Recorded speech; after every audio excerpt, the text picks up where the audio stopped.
해법을 찾는 토론 이슈앤 직설 시작하겠습니다. 우려했던 대로 이스타항공 노동자 605명이 정리해고됐습니다. 항공업계 첫 대규모 구조조정인데요.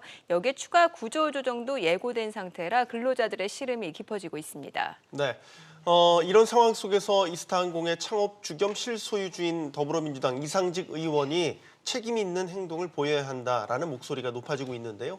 코로나19로 항공업계 전반이 위기인 상황에서 이번 사태를 어떻게 풀면 좋을지 전문가들과 함께 해법을 찾아보는 시간 마련했습니다. 서울여대 경제학과 이종욱 명예교수, 서강대 기술경영전문대학원 김연학 초빙교수, 또 상명대 경영학부 서지용 교수 나오셨습니다. 안녕하십니까? 세 분 어서 오세요.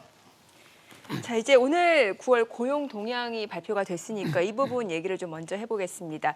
이번 지표에는 이제 지난 8월 코로나19 재확산 따른 거리두기 강화 여파가 반영이 됐거든요. 오늘 나온 고용 동향 어떻게 보셨나요?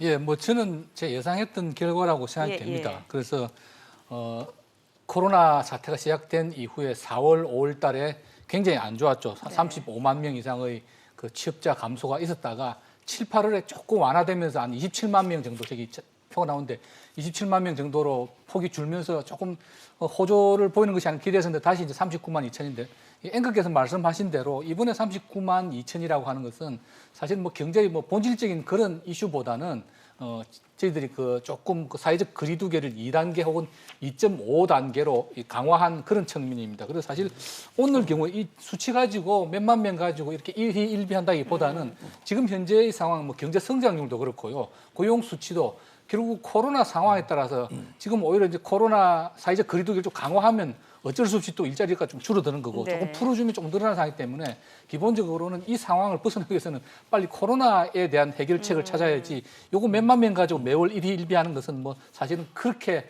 중요한 설득력을 갖는 변수는 아니라고 생각됩니다.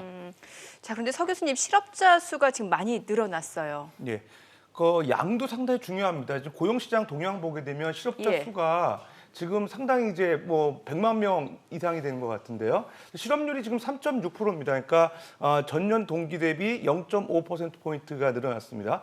근데 양도 양인데 질적인 측면이 상당히 이제 중요한 것 같아요. 지금 실업자 수가 한 40만 명 육박한 39만 2천 명인데 여기서 보게 되면 대체적으로 60대를 제외한 30, 40대의 일자리가 많이 줄었습니다. 30, 40대 취업자 수가 36만 명이 감소했거든요. 그다음에 이제 업종별로 보더라도 숙박, 음식업, 도소매 이런 업종들이 이제 급감했어요. 그러니까 사실 양도 중요하지만 질적인 측면도 상당히 안 좋아졌다고 생각이 되고요. 뭐 말씀하신 대로 주요 원인은 8월 중순에 있었던 사회적 거리두기 2.5단계 시행 이후로 상당히 그 여파가 컸기 때문에 자영업 하시는 분들의 타격이 컸던 것 같고요. 또 자영업 하시는 분들이 한두 명 고용했던 그런 직원들이 이제 그 어떻게 보면 그만두면서 상당히 그 자영업 업종에 큰 타격이 있었기 때문에 전체적으로 봤을 때 우리 사회 고용 시장에 상당히 악영향을 미친 그런 사건이 아닌가 생각이 됩니다. 네. 뭐 이종욱 교수님 지금 코로나19 여파, 사회적 거리두기 강화 여파가 생각보다 지금 좀 세게 나타나는 것 같네요. 예, 맞습니다. 예. 지금 뭐 앞에서 두 분이 이야기하시는데 지금 우리 지금 현재 고용 동향에서 근로자 수가 가장 많이 줄어든 것이 이제 예. 도소매하고 숙박, 음식 이런 쪽이잖아요. 근데 이거는 지금 현재 피크에 왔다고 생각하지는 않습니다. 왜 그러냐면 우리가 이 4월 4일 날 예. 소상공인연합회가 이 조사한 내용을 보시면 그때 어떻게든지 생존하겠다, 100 가운데서 생존해보겠다 하는 사람이 한 27%, 이미 폐업했다 하는 사람이 24%, 그다음에 한 49%가 예. 살라고 노력하지만 못 살 것 같다. 네. 그렇기 때문에 이 부분에서의 특히 자영업자 부분에서의 구조조정은 아직 안 끝났기 때문에 네. 이게 얼마나 앞으로 이제 지속되느냐, 충격이 상당히 이제 크기는 크지만 이 부분에서 고용 감소는 아마 지속되지 않을까. 앞으로 더 안 좋아질 수도 있다. 이분들 경우에는 계속 안 좋아질 수 있다는 생각이 들어요. 예. 한 가지만 더 예. 첨언하자면 사실 15세 이상 인구는 작년 대비 25만 6천이 늘었는데 네. 경제활동 인구는 27만 9천 명이 줄고 비경제활동 인구가 53만 2천 명이 늘었어요. 예. 무슨 적극적으로 구직 의사가 없는 사람이 53만 명 늘었다는 거죠. 네. 이건 실업 통계도 안 잡힙니다. 왜냐하면 그렇죠. 내가 일자리를 굉장히 열심히 찾고 있는데 일을 못 찾는 사람이 실업자로 잡히는 것이 아예 나는 쉬었음 혹은 가사로 이렇게 돌리거나 일자리를 찾고자 하는 노력 자체를 기울이지 않는 사람 숫자가 53만 명이 늘었다. 그래서 지금 실업 통계보다 더 중요한 것이 비경제 활동 인구가 이렇게 급격하게 늘어났다. 이런 부분. 그러니까 그냥 단순히 나타난 통계 숫자 뒤에 실질적으로 많은 분들이 일자리 구하는 것 자체를 포기하고 있다. 구직 자체를. 그렇죠. 예. 그래서 사실상은 이 고용 상황은 더 좋지 않다. 통계로 나타나는 것보다 그런 말씀을 드릴 수 있겠습니다. 예. 그러면 정부가 지금 이제 4분기 10월 뭐 더 좀 길게는 4분기 이제 고용이 어느 정도 회복될 것이다. 그거에 대한 근거는 1차적으로 본다면 코로나19가 일단 사회적 거리두기 단계도 완화가 됐고 또 다른 뭐 재확산이 이루어지지 않는다는 가정하이긴 하지만 회복된다라는 전망은 내놨습니다. 어떻게 동의하십니까? 글쎄요, 쉽지 않을 것 같습니다. 일단 소상공인들, 자영업자들의 지금 업황이 너무 안 좋고요. 예. 그 소상공인 연합회에서 최근 그 조사한 그 설문조사에 따르면 한 50% 정도가 지금 폐업을 고려하고 있다고 해요. 그러니까 지금 우리나라 자영업 그 인원이 558만 명입니다. 올해 그 상반기에 이제 지금 평가한 그 소상공인 숫자가 558만 명이면은 전체 근로자 중에서 한 명 정도가 소상공인 자영업 하시는 분들이거든요. 그러니까 상당히 이분들이 지금 악영향을 미치고 있는데 개선될 가능성은 없다. 그리고 최근에 또 조사한 바에 의하면 그 고용 있는 자영업자들 같은 경우는 지금 그 폐업률이 상당히 높아졌어요. 그러니까 폐업한 분들이 상당히 이제 증가했죠. 작년 동기 대비 한 11.5% 정도가 이제 폐업이 늘어난 상황이고요. 오히려 고용 없는 쪽은 이제 1.6% 정도가 이제 늘어났거든요. 네. 이제 그 업장이. 그건 왜 무슨 얘기냐면 고용을 줄인다는 거예요. 업황이 안 좋다 보니까. 그런 상황에서 자영업 부분에 그 쉽게 이제 그 상황이 개선되기는 어렵고 다만 이제 정부가 좀 기대하는 건 있습니다. 50대, 60대 일자리가 공공 일자리가 좀 늘어났어요. 올해 9월 그 고용보험 가입자 수를 보게 되면 그 50대, 60대가 이제 증가한 부분이 있습니다. 34만 명 정도가 늘어났거든요. 이 부분을 가지고 이제 정부가 조금 고용 시장이 회복될 거다, 좋아질 거다. 그다음에 사회적 거리두기 이제 1단계 시행이 되니까 또 도소매 쪽도 좀 이렇게 개선되지 않겠냐 생각을 하는데 섣부른 어떤 우리가 섣부른 판단은 좀 어렵고 정부가 계속 고용 시장에 대한 관심을 좀 기울여야 될 필요가 있습니다. 네네. 이게 연령별로 보면은 항상 우리 경제 허리라고 하는 40, 50대 층에 대한 걱정이 많이 되잖아요. 예, 뭐 예. 일단은 취업자 수도 많이 예, 예. 그 연령대에 줄어들고 있고 예, 예. 오히려 좀 뭐 약간 노년층이라고 볼 수 있는 60, 70대 이상은 어떻게 보면 공공 일자리를 통해서 일자리를 인위적으로 늘리고는 있는데 그렇죠. 이런 구조적인 문제를 지적하시는 분들도 여전한 것 같고요. 저도 뭐 이 방송 프로그램에서 예. 계속 그 이야기 됐어요. 예. 네. 우리나라에 지금 이제 어떻게 지금 가장으로서의 그 자녀를 키우고 이렇게 미래를 대비해야 되는 사람들에서의 이 일자리 수가 너무 많이 줄어들고 있다. 근로자 수가 줄어들고 있다. 그럼 이 사람들을 어떻게 흡수할 것이냐? 이분들이 지금 이제 근로자가 한 3, 40대에 일자리를 잃게 되면 좀 있으면 50대 넘어가거든요. 네. 50대의 어떤 새로운 일자리를 구한다는 것은 결코 쉽지 않는 일 가운데 하나인데 정부가 자꾸 이 고용 지표를 정확한 지적을 하셨는데 전체 고용 동향을 가지고 근로자 수가 늘었다는 것은 정책 당국이 상당히 무책임한 발언이에요. 왜 그러냐? 지금까지 우리가 한 지난해부터 시작해서 우리 문 대통령 정부 들어오가지고 계속 이야기하는 것 가운데 하나 일자리는 50대부터 60대에서만 나오는 거예요. 정부가 만들어내는 소위 말하는 보건, 사회복지 쪽 네네. 이런 쪽에 일어나는 거고 제조업 부분의 일자리는 계속 줄어들거든요. 사실 제조업 부분의 일자리가 상근 근로자 일자리가 많고 안정적이에요. 근데 이 부분 지금 현재 우리 40대가 자꾸 일자리 줄어드는 것이 어떤 섹터에서 줄어들고 이게 무슨 문제인가를 정부가 좀 생각을 해야 되는데 정부는 그에 대해서 아무 말도 하지 않아요. 오히려 그냥 전체적인 측면에서 정부가 자금을 투입해 가지고 일자리 창출하는 주로 60대가 일자리를 많이 창출하잖아요. 그로 인해 가지고 전체적으로 일자리 늘었다. 네. 이런 이야기만 하는데 이거는 궁극적으로 아마 내년 가면 갈수록 아마 사회적 문제가 될 겁니다. 네. 예, 예. 예, 어떻게 보세요, 김연학 교수님? 10월달에 고용 상황이 좀 지금보다는 좋아질 거라고 저는 보세요? 뭐 아까 서두에 말씀드린 크게 예. 의미를 두지 않는 것이 예. 이게 본질적인 좋은 일자리가 늘어나는 것이 아니고 네네. 사회적 거리두기를 2.5단계에서 1단계로 완화되지 않았습니까? 그러면 아무래도 식당도 조금 더 문을 열 것이고 매장들, 가게 이런 데도 문을 열면 임시 고용을 그렇죠. 좀 하겠죠. 그러면 수치상으로 조금 좋아 보일 텐데 이게 본질적으로 문제가 해결되느냐는 건 아니라는 거죠. 오히려 지금 이렇게 풀어놓으면은 또 이게 코로나가 확산될 여지를 주는 것 아니겠어요? 예. 지금 미국이나 유럽의 경우를 보더라도 지금 재확산 조짐을 맞아요. 보이지 않습니까? 예. 그것 똑같습니다. 왜냐하면 그런 날도 너무 오랫동안 통제를 하다 보니 국민들이 답답해서 못 살겠다. 좀 풀어달라고 해서 풀었더니 이제 재확산되고 있는 거거든요. 그래서 지금 뭐 당연히 코로나가 2.5단계에서 1단계로 이 사회적 거리두기를 완화했기 때문에 사람들이 조금 더 활동을 많이 하게 되고 그러면 뭐 임시직이나 일용직 중심으로 해서 고용은 좀 늘어나겠지만 그래서 뭐 그래서는 안 되겠지만 또 혹시라도 네. 코로나가 다시 또 확진자 늘어나면 또 다시 쪼을 수밖에 없는 거예요. 그러면 또 줄어들고.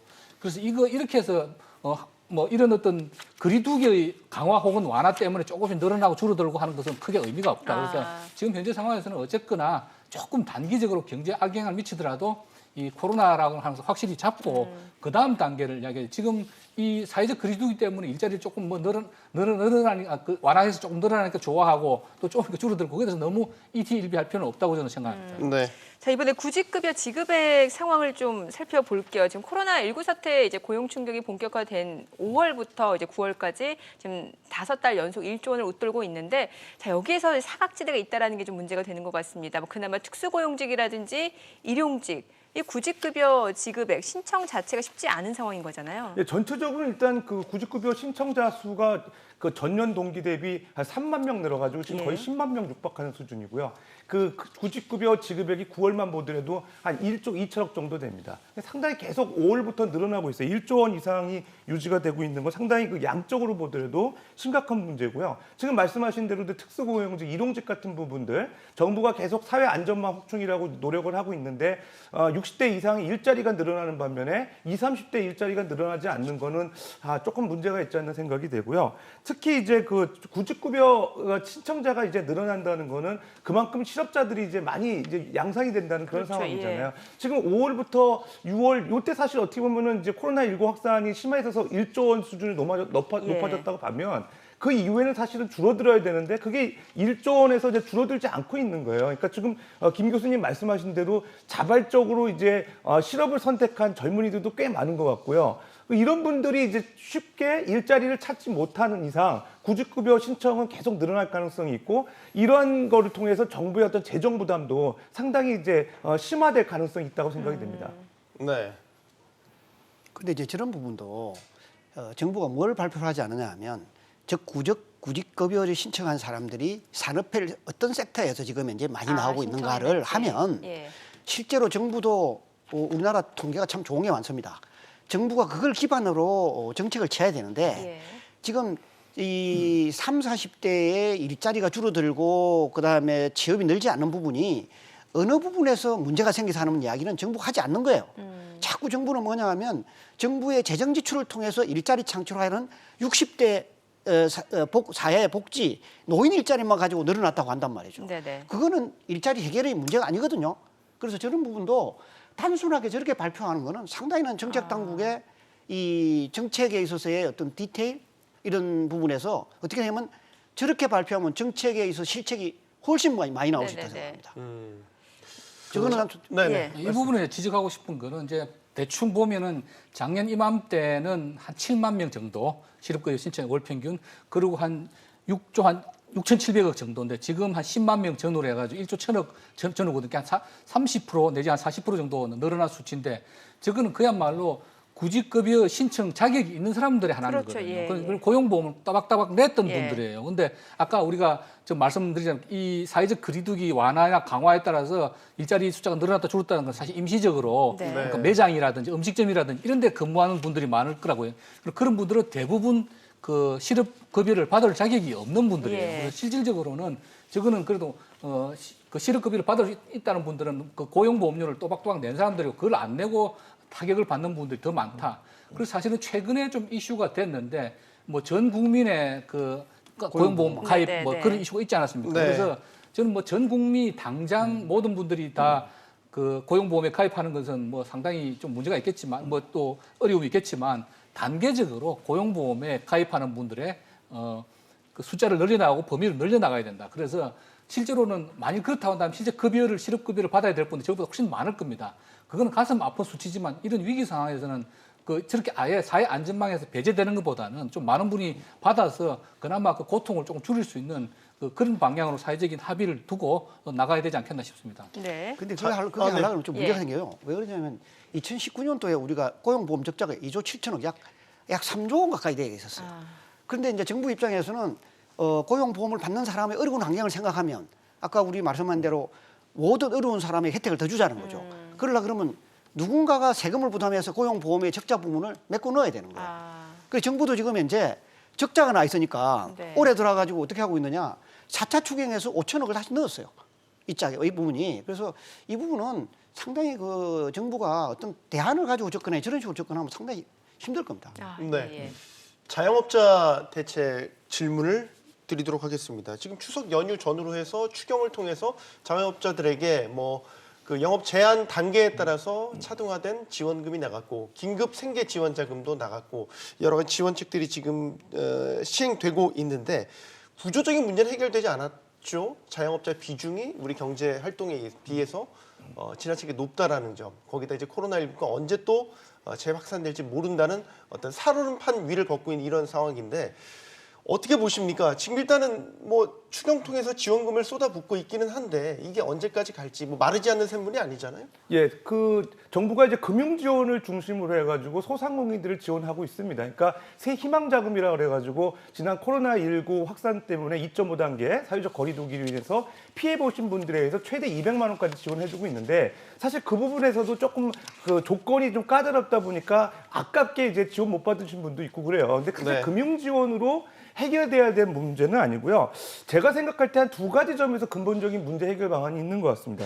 첫 번째는 최근에 이제 정부에서도 이제 논의를 좀 하고 있고 일단 그 민간 측에서도 이제 노력을 하는데 소상공인 컨설팅 강화 방안에 대한 해답이 좀 있는 것 같아요. 그러니까 네. 지금 그 소상공인 시장 진흥공단에서 그 동안에 이제 그 점주 분석이라든가 어떤 고객의 어떤 그 특성 분석을 통해 가지고 그 지역의 소상공인들한테 고객 정보를 주는 그런 방안들이 있었는데 사실은 그게 좀 그 어떤 특정 자영업자에 대해서 맞춤형 정보 제공이 좀 제한이 있었어요. 그러다 보니까 최근에 고객 정보를 많이 갖고 있는 카드사들의 어떤 고객 정보를 활용하는 방안들이 논의가 되고 있거든요. 네. 그러니까 최근에 이제 미국 같은 경우 보면 미국의 비자 카드나 마스터카드 같은 경우는 소상공인 컨설팅 사업을 이제 본격화하고 있습니다. 그러니까 네. 비자 카드 같은 경우는 빅데이터 분석을 통해 가지고 그 매출이 있을 만한 고객한테 문자를 보내 가지고 그 지금 매출을 하려고 하는 가맹점 또는 그 자영업 하시는 상점에서 물건을 할인할 수 있는 쿠폰을 갖다가 미리 보내주는 거예요. 그러니까 그분한테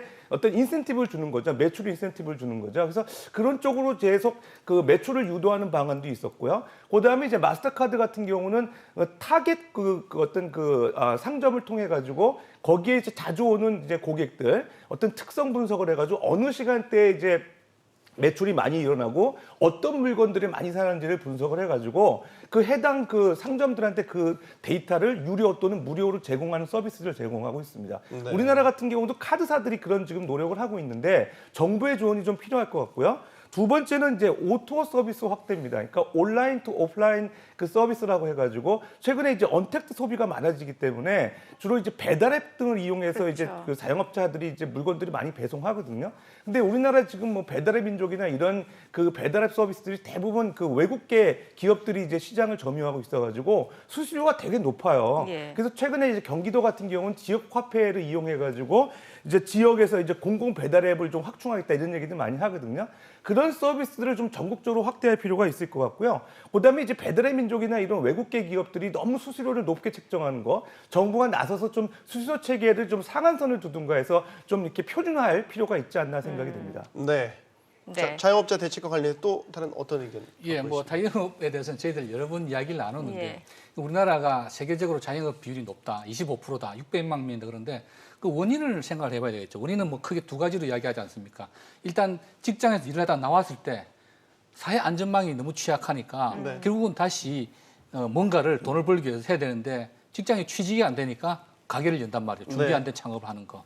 그다음에 두 번째로는 이제 결국 고용에 유연성이 없다 보니까 사실은 이제 쉬운 고용은 쉬운 해고하고 이퀄이거든요. 우리나라는 일단 한번 고용이 되면 노조란 이게 철저하게 보호를 받으니까 기업주들이 웬만하면 신규 고용을 안 하려고 그러죠. 정규직으로는. 그렇죠. 그래서 비정규직만 막 늘어나고 그러는데 사실 그래서 고용의 유연성 이슈, 이 본질적인 이슈인데 이거 건드리지 않고는 자영업 문제는 영원히 해결되지 않습니다. 자영업의 대책은 이분들을 임금 노동자로 흡수하는 게 제일 좋은 대책이거든요. 구조적으로. 그렇다면 네. 그다음에 결국은 임금 노동을 흡수하려고 그러면 쉬운 고용이 되도록 해야 되는데 지금 말씀드린 대로 우리나라가 뭐 이 대책을 보면 정부가 은발에 오줌 누기식 현금 현물성 지원만 좀 치중하고 있지 근본적인 노동계획에 대해서 아예 노조의 반발이나 이것이 두려워서 손을 놓고 있는데 그 문제를 건드리지 않으면 우리가 뭐 아마 5년 뒤 10년 뒤에도 자영업자 대책을 이야기하고 있을 거다 그런 생각이 들고요.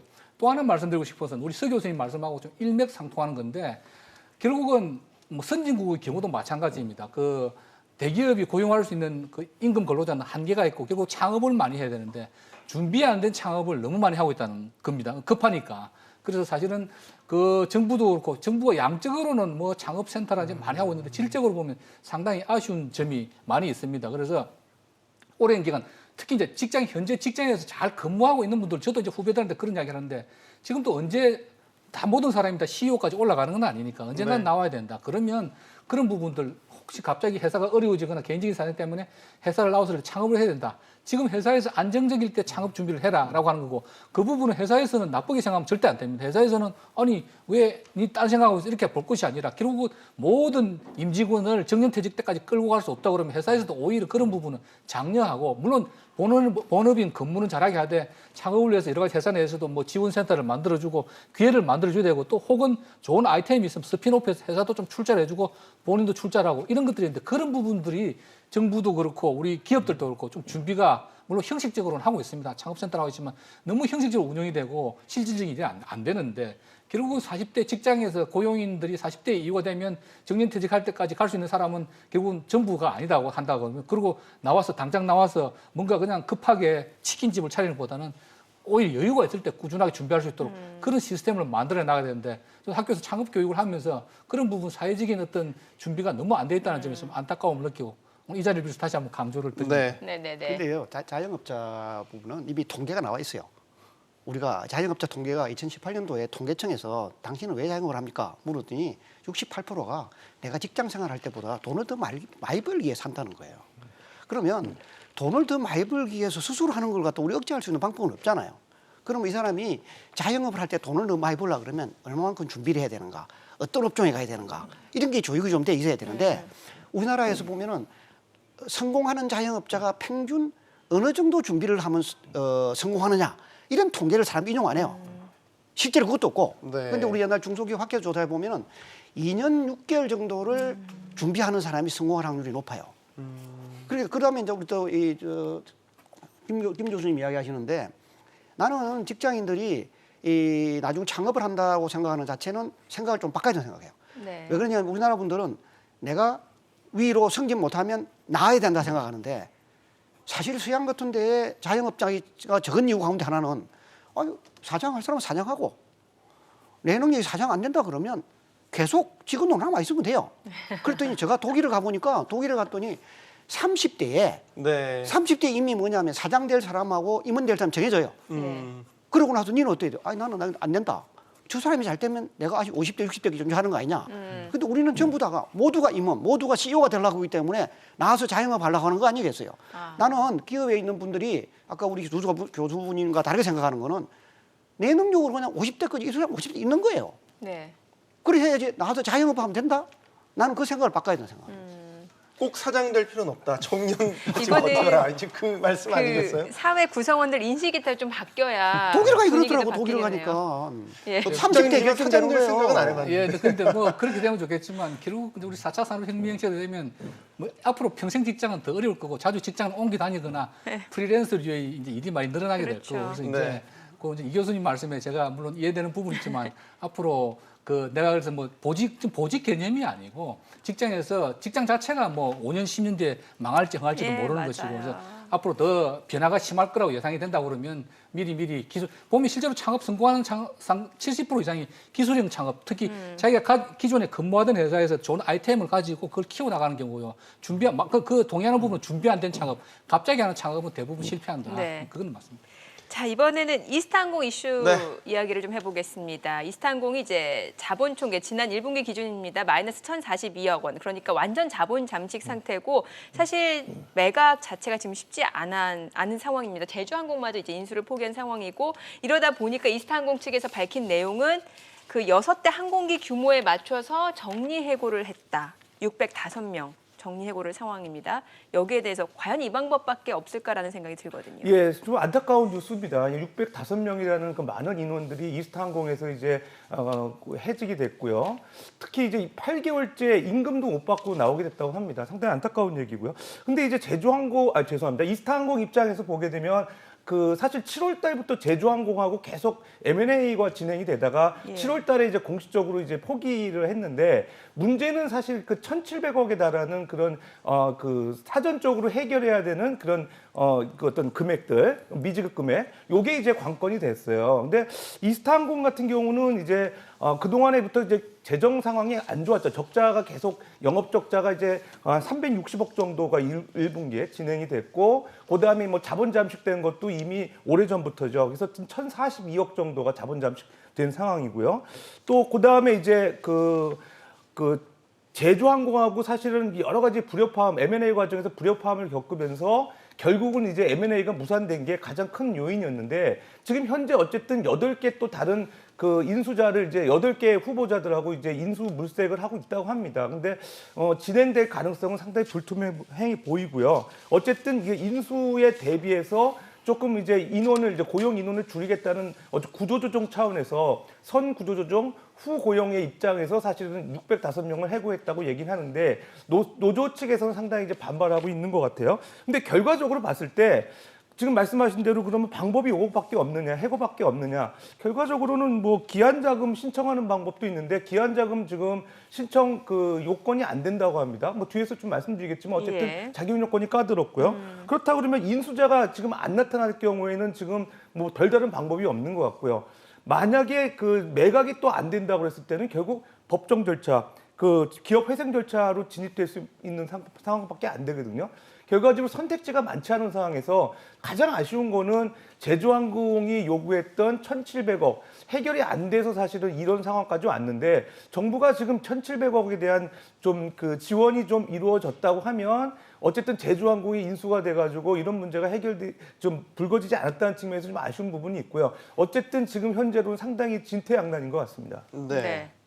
글쎄요. 선뜻 기업 인수에 나서는 기업이 또 있을까 모르겠어요. 여러 문제들이 얽혀 이제 있는데. 보통 우리가 이제 M&A를 할 때 크게 보는 게 일단 그 회사의 재무 상태표를 보지 않겠습니까? 예.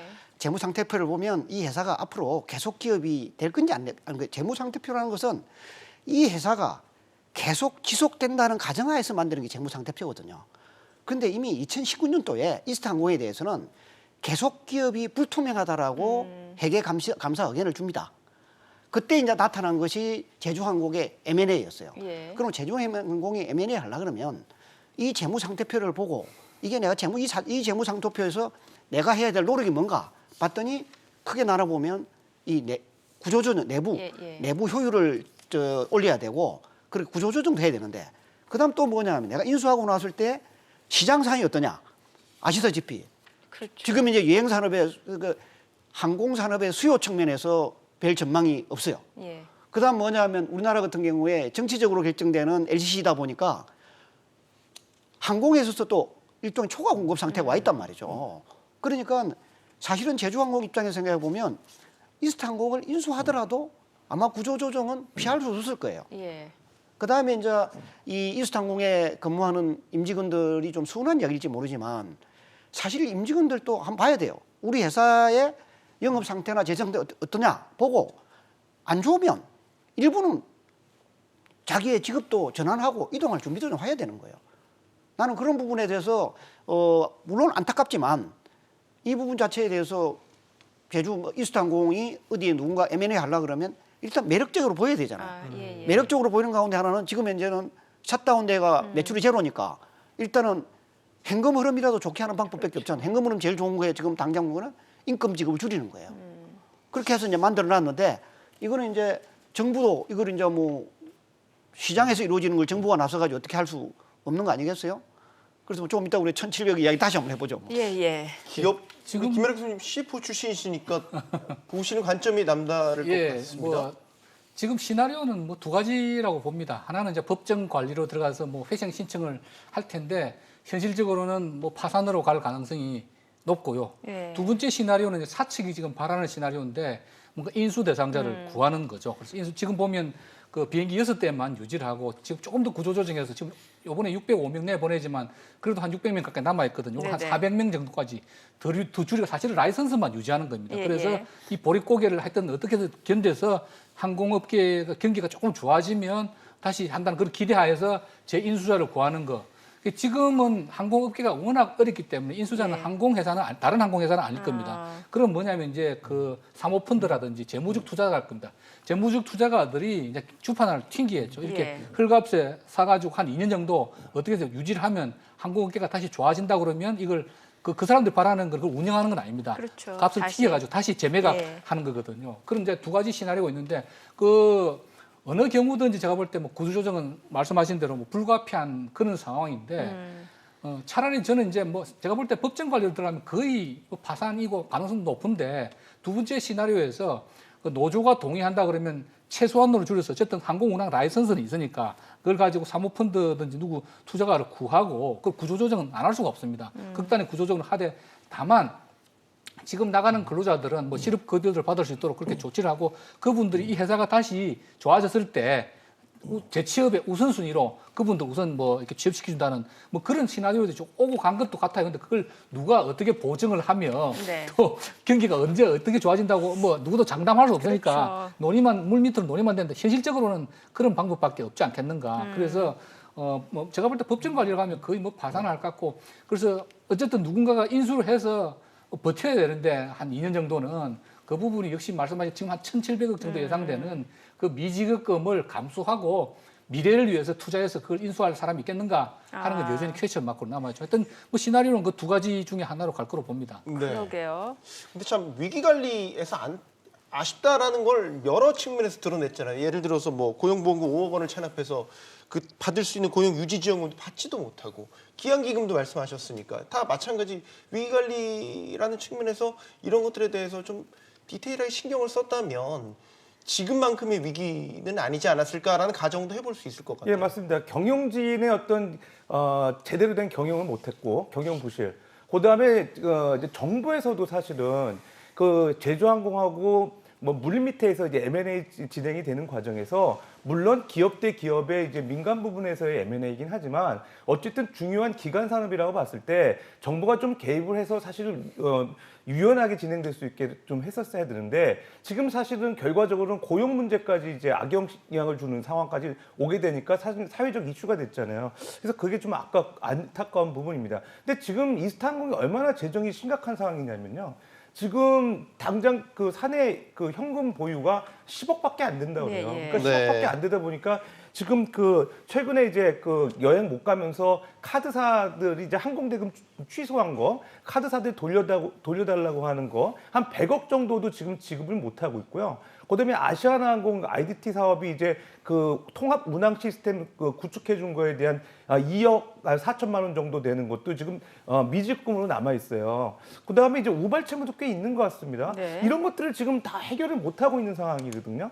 결과적으로는 지금 급전이 없는 상황이기 때문에 문제가 생긴다. 결과적으로는 지금 가장 중요한 거는 뭐 사모펀드라고 하더라도 소위 말해서 이제 백기사가 나와야 되는 상황인 것 같습니다. 그래서 그런 상황에서 정부가 좀 주선도 좀 해야 될 필요가 있고요. 그 다음에 지금 그 기한기금 문제가 지금 좀 문제가 되는 게 지금 뭐 어쨌든 그 인원이 300명 이상, 그 다음에 차입금 5천억 이상이 돼야 되거든요. 네. 5천억이라는 게 사실 차입금이 상당히 꽤 큰 금액이에요. 근데 어쨌든 지금 그 이스타항공 같은 경우는 총 부채가 2,200억 정도 되는데 네. 그러면 반대로 모럴 해자드 측면에서 부채 더 늘려가지고 기한 자금을 받아야 되는 건가요? 그러니까 이게 사실은 현실적이지 않은 측면이 있는 거예요, 기한 자금이. 그다음에 기한 자금 같은 게 좀 혜택 볼 수 있는 LCC가 지금 제주항공하고 에어 부산 정도밖에 없습니다. 그러니까 이런 것도 구조적으로 그 기한 자금 지급 조건 설계할 때 좀 네. 문제가 있는 부분이거든요. 정부가 좀 나서서 이 문제를 해결할 필요가 있을 것 같습니다. 네네. 네. 자, 그리고 여기서 등장하는 인물이 이제 이상직 의원입니다. 그렇죠. 앞서서 정리해고된 근로자들 보면은 하나같이 다 이상직이 문제다 이렇게 얘기를 하고 있어요. 일단은 처벌을 요구하며 단식에 들어간 상황인데 이상직 의원은 민주당을 탈당을 했고요.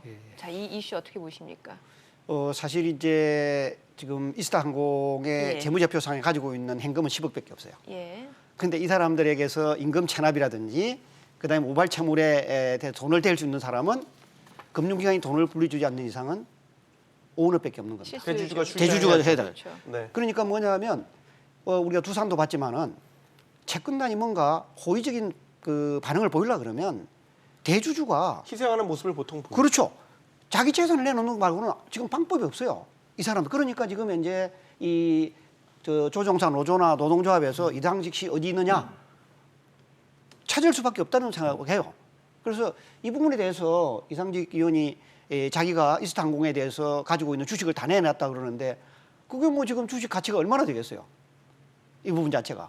그리고 또 이상직 의원이 이 금융시장에서의 아마 팽판 조사를 해보면 그분이 하는 말에 대해서 금융시장에서 상당히 아마 잘 믿질 않을 거예요. 네. 그분이 살아왔던 과거의 히스토리를 생각하면. 그러니까 지금 이제 그 창업자로서 자기의 어떤 도덕적 책임을 다하고 있는지에 대한 답변을 좀 제대로 해야 될 것 같아요.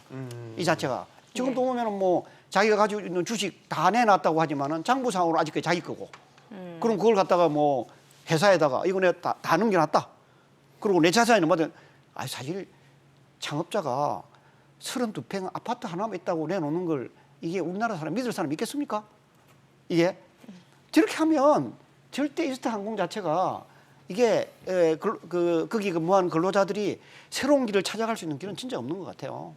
저 부분 자체. 그리고 저 구조조정 가운데 있는 문제 한마디만 해보면 우리는 IMF를 함께 겪어봤잖아요. 네. IMF를 겪으면 IMF 때 우리가 생각할 때 그건 정부가 나섰어요. 근데 정부가 나서고 나서 그때 했던 사람들 가운데 관료들 가운데서 두고 법적 책임을 졌던 사람도 있는 거예요. 자, 그러니까 지금 이런 문제가 생겼을 때에 구조조정을 하려고 그러면은 누가 나서는 게 좋으냐? 정부 관료는 책임 있는 행동을 하기 어렵습니다. 저거야말로 오히려 채권단에게 넘기는 게 좋아요.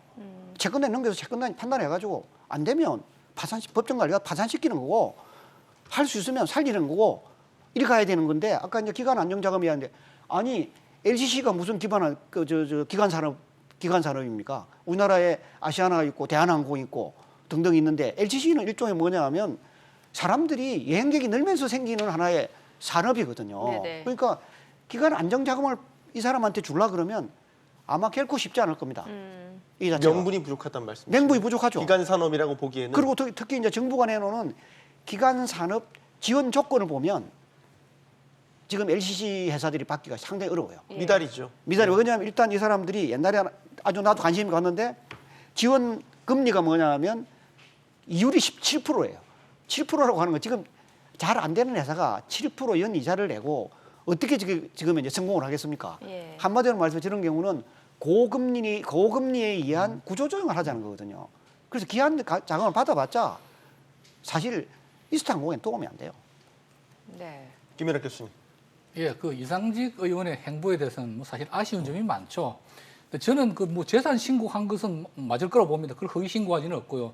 212억 중에서 168억이 그 이미 휴지 조각화된 그 지분이고 그 자녀들 또 본인 것도 아니에요. 자녀들 지분이니까 재산 등록을 자녀들까지 하니까 한 거고 집이라 그러는데 그거는 왜 못 내놓냐는 거죠. 본인은 전세나 월세로 옮기고 국회의원 월급 나오니까 내놓고 그다음에 이제 지금 의심하는 부분들이 이제 형의 명의로 된 BD 인터내셔널의 지분 7.5%가 있고 또 전 부인 뭐 사실혼 관계에 있다고 하는데 전 부인이 통해서 혹시 뭐 갖고 있는 뭐 다른 숨겨놓은 은닉 자산 없는지 네. 그렇다 하더라도 뭐 1,700억이라고 하는 미지급금을 갖기에는 택도 없을 겁니다. 그러나 문제는 액수가 아닌 거죠. 액수가 아니고 자기 집도 내놓고 아니면 혹시라도 숨기진 자산 몇 억이라도 내놓고 나 제대로 최선을 다하고 있다고 전면에서 뛰는 모습. 저분이 그 뭐 국회의원 재선 국회의원이었고 공기업 기관장도 했고 또 그 어려운 LCC 면허도 따내지 않았습니까? 네. 뭐냐 수완이 굉장히 좋다는 이야기. 그리고 금융계에서 뼈가 굵었기 때문에 자기 자식들 그 뭡니까 저 홀딩스 만들 때 100억 원 어디선가 동원해서 지분을 취득했잖아요. 그러니까 현금 동원 능력이 로비 능력이 상당히 있는 분이라고 봐야 되거든요.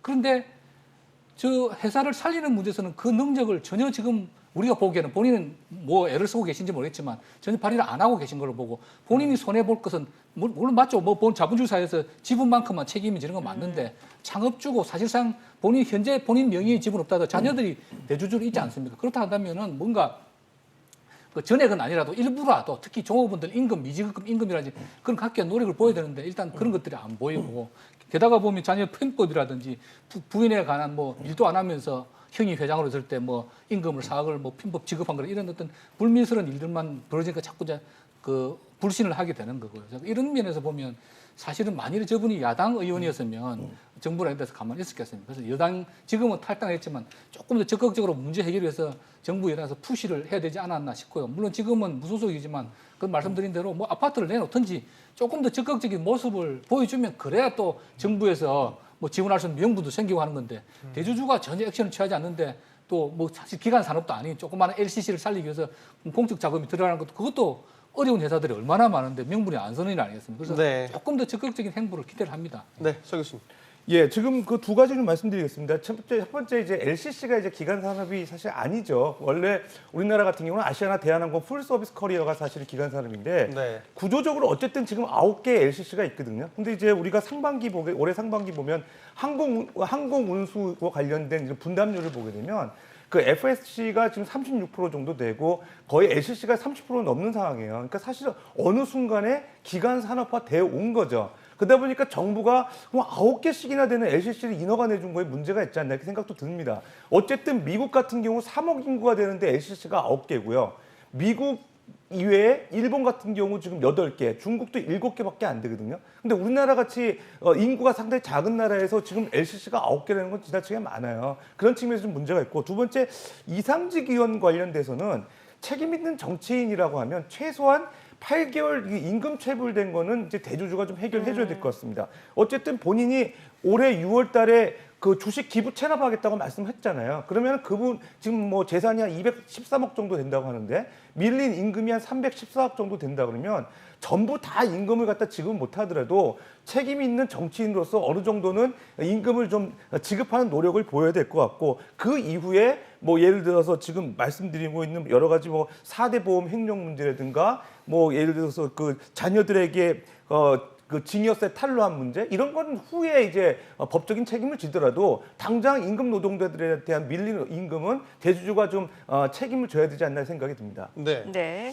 여기서 이제 질문을 드리고 싶은 게 만약에 가정을 해본다면 이스타항공이 뭐 여러 가지 문제 해결이 돼서 새로운 주인을 만나게 된다면 기존 대주주가 가지고 있던 지분은 보통은 소각을 시키는 게 일반적인가요?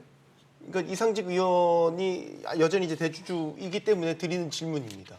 그러니까 여러 가지 대주주에 대한 희생을 요구하고 뭐 추가 출자라든지 여러 가지를 이제 요구를 하게 되는데 새로운 기업이 만나면 지분 구조도 다시 예, 그게 이제 결정되지 어떤 딜 않습니까? 스트럭처로 가져가는지 이제 문제가 되는데 보통 이제 사모펀드라든지 이런 이제 재무적 투자자가 이제 만약에 들어왔을 경우에 주식 교환 비율에 의해서 실제적으로 이제 교환 비율, 이게 구주에 대한 비율이 정해질 거예요. 교환 비율이 정해질 거예요. 그렇다고 그러면 기존 주주 갖고 있는 분들은 새로운 신주식이 발행되면서 그걸 이제 교환하는 거에 따라서 이제 가치가 얼마나 정해지냐 달라질 것 같고요. 네. 근데 실질적으로 이제 만약에 그 교환 비율은 무척 낮을 겁니다. 왜냐하면 지금 구주주의 가치가 너무 적기 때문에. 그렇지만 지금 이제 어쨌든 이거 그 시가 평가를 해보지 않아서 모르겠지만 어쨌든 기존 그 주식 가치가 너무 낮은 상황에서 얼마나만큼 구주주의 그 지분이 이제 그 유지가 될 건지에 대해서는 상당히 좀 퀘션 마크고요. 또 재무적 투자자가 그걸 인수할 거냐? 아니면은 예를 들어서 그냥 LCC 또 다른 LCC가 인수하냐에 따라 다를 겁니다. 만약에 주식 교환 방식으로 인수를 하지 않고 자산 매각 방식으로 인수를 한다 그러면 기존 주식 같은 경우는 뭐 쓰레기가 될 가능성도 있습니다. 네. 예. 알겠습니다. 자, 그리고 또 하나 문제가 되는 게 그 국토부가 지난 3년 동안 이스타항공에 대해서 그 과징금을 부과할 때 절반 가까이를 감경을 해줬어요. 대한항공이라든지 아니면 아시아나항공에서는 뭐 아시아나는 과징금을 전부 냈고 대한항공은 5.6%만 할인을 받았어요. 5.5%. 이거 왜 이스타는 이렇게 절반 가까이 감경을 해준 거죠? 아마 이 부분 자체도 우리도 교통벌칙금을 내잖아요. 예. 저도 이거 세금을 내는 납세자로서 네. 과징금을 이렇게 할인해 준다는 걸 저 처음 그러니까 느껴요. 어떤 이유 때문인지. 그러니까 이 부분 자체야말로 정말 무슨 연유로 예. 과징금을 안 낸 거냐. 이를테면 예. 이거는 있을 수 있겠죠. 이스타항공 자체가 2019년도 보면 대무제표상한 당기순이익 자체가 한 908억 정도의 그 손실이 나 있어요. 네. 뭐 그로 인해 가지고 뭐 해줬는지는 모르지만 이 부분 자체는 아마 많은 사람들이 과징금을 냈던 사람들이 이렇게 할인받는 거는 아마 익숙하지 않은 것 같아요. 그렇죠. 그렇잖아요. 예. 아니 우리 뭐 과징금 가운데 제일 우리 많이 하는 거는 세금 체납해 보세요. 당장 막 그냥 그 불어나고 가산세까지 붙죠 오히려. 뭐 예. 붙고 그다음에 또 뭐냐면 우리가 이 교통불칙금 같은 경우 끊임없이 온라인 할인이라는 거거든요. 그런데 이렇게 어떤 간에 이상직이라고 하는 이 중견기업 이상의 오너가 소유하고 있는 회사에 이렇게 줄여준다는 거는 어떤 저 상식으로는 쉽게 이해는 안 가는 것 같습니다. 이 부분은. 네네. 그렇기 때문에 뭐 여권 이제 그 의원이기 때문에 여당 의원이기 때문에 뭐 이런 일이 일어나는 건 아니냐라는 의혹이 여기서 제기되는 것이겠죠. 한 가지 좀 정확히 하고 짚고 넘어갈게요. 이상직 의원이 이제 지분 혼납을 약속했잖아요. 현재 상태는 아직은 지켜진 게 아니죠. 이게 좀 헷갈리시는 시청자분들도 있을 것 같아서요. 그때는 아마 이런 6월달에 그 이야기했는데 그때는 제주항공하고 인수관계가 근데 뭐 사실 숨겨진 부채가 너무 많으니까 나 다 틀겠다. 내 지분도 다 헌납할 테니까 이제 나 그 대신에 부담을 안 지겠다. 빚은 안지 않겠다는 건데 지분 다 내놓을 테니까 나 좀 벗어나게 해줘. 네. 말하자면 좀 쉽게 해서 이런데 일단 인수가 안 되다 보니까 뭐 사실 그 결과적으로 달라지면 뭐 어차피 휴지 조각인데 그렇다 하더라도 아까 말씀드린 것 같은 동일한 맥락에서 그러면 이제 그거를 뭐 제주항공에 주는 것이 그 지분을 회사에다 주는 거죠. 결국은 그 회사의 경영진이라는 것도 본인이 임명한 사람들이지만 회사에다 주고 그 회사 경영진이 그 지분을 레버리지를 해가지고 뭔가 협상을 할 수 있게끔 해야 되는데 본인은 아직 어쨌든 자녀지들 명의지만 지분을 안 내놓은 걸로 저도 보도를 통해서 알고 있는데 그렇다 한다면 이 제주항공과의 인수협상이 무산됐지만 나중에 혹시라도 팔게 되면 그 지분을 가지고 뭔가 또 대가를 받으려고 하는 것이 아닌가라고 하는 의심이 들게 하는 거죠. 그래서 아까 같은 맥락에서 자기 아파트 같은 경우에도 좀 이렇게 네. 내놓고 예. 지분도 확실하게 회사에다가 위탁을 해서 이거 내 아파트 얼마 안 되지만 이 지분하고 해서 앞으로 뭐 법은 뭐 법정 관리를 하든지 아니면 제3자 인수를 하든지 할 때 좀 활용하시오라고 하는 것이 뭐 바른 태도가 아닌가 싶습니다. 이분도 네. 서로 지분 같은 거 이렇게 계속 이슈가 되는 것이 이분이 포기각서를 확실히 하셔야 되거든요. 이 지분 내가 확실히 포기했다, 내놨다. 그렇게 해서 공정도 받고 이렇게 하면 문제가 되는데 이 사람은 서류상으로는 이게 만약에 M&A가 되면 자기 몫을 챙기겠다는 거예요. 이거는 우리 이상직 의원이 그동안 이 기업을 키워오면서 본인 스스로가 M&A의 한국에서의 금융시장에서의 M&A 전문가예요. 전문가인데 본인이 지금 본인의 문제에 대해서는 과거 기업 사냥꾼으로 했던 모습을 아무것도 안 하시는 거예요. 그리고 본인한테는 관대하네요. 그다음에 두 번째는 뭐냐 하면 이분에 대해서 정말 우리 제3자 입장에서 납세자로서 절대 이스타항공에 우리가 도와주기 어렵다 하는 거 자체가 뭐냐. 2018년, 2017년, 2019년까지 이스타항공은 재무적으로 쉽지 않은 어려운 상황에 와 있었어요. 결손급으로. 그런데 본인은 계속 정치에 나섰습니다. 그리고 본인은 사실은 중소기업진흥공단 이사장도 하시고 사실은 본인 자신이 그걸 할 것이 아니라 어디 가야 되느냐. 이스타항공 경영 정상화하는 데 더 몰입을 해야 될 사람인데 그거는 내팽개쳐 놓고 저렇게 해놓고 나서 지금 와가지고 자기의 실리를 찾으려고 그런다. 나는 이건 이상직 위원회에서 추호의 동정심을 발휘하면 안 된다고 생각해요. 네.